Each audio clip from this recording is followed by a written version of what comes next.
Hello students study centre Odia channel को आपण मानक समस्त को स्वागत पिला तुम मैंने समस्त जानते प्लस टू रिजल्ट किपर देखा जाए और तुम भितर समस्त देखी सारी थे तुम मन में गोटे डाउट था जेकोसी पिलार रिजल्ट किपर देखिए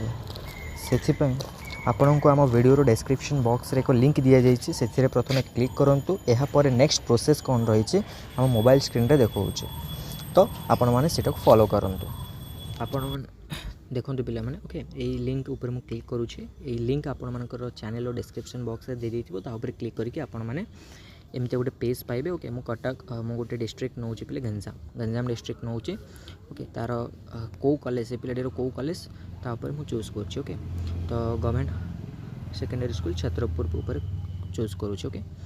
तो स्ट्रीम पिला माने देखंतु एटी तीनटा स्ट्रीम देछि आपण माने चेक करि परिबे जो पिलाडीर जो स्ट्रीम से ऊपर क्लिक करिवे क्लिक करके पिला माने आपण माने देखि परिबे एठी शो ऊपर क्लिक करिवो कि शो ऊपर क्लिक कर सारा पर पिला माने आपण तांकर ना जानथिबार अछि तो ना अनुसार आपण ना को देखि पिला माने ना तांकर father's name mother's name gender stream ए जो भी जानि परिबे ओके तांकर ना अनुसार आपण माने जानि परिबे कोन तांकर रजिस्ट्रेशन नंबर कोन तांकर रोल नंबर कोन तो एटा को रजिस्ट्रेशन नंबर और रोल नंबर गोटे खाता रे तांकर लिखिक रखि देबे जा फल आपण माने जेतेबेले रिजल्ट चेक करिया पय जिबे ए registration number and roll number को यूज करके आपण तांकर रिजल्ट चेक करि परिबे ओके।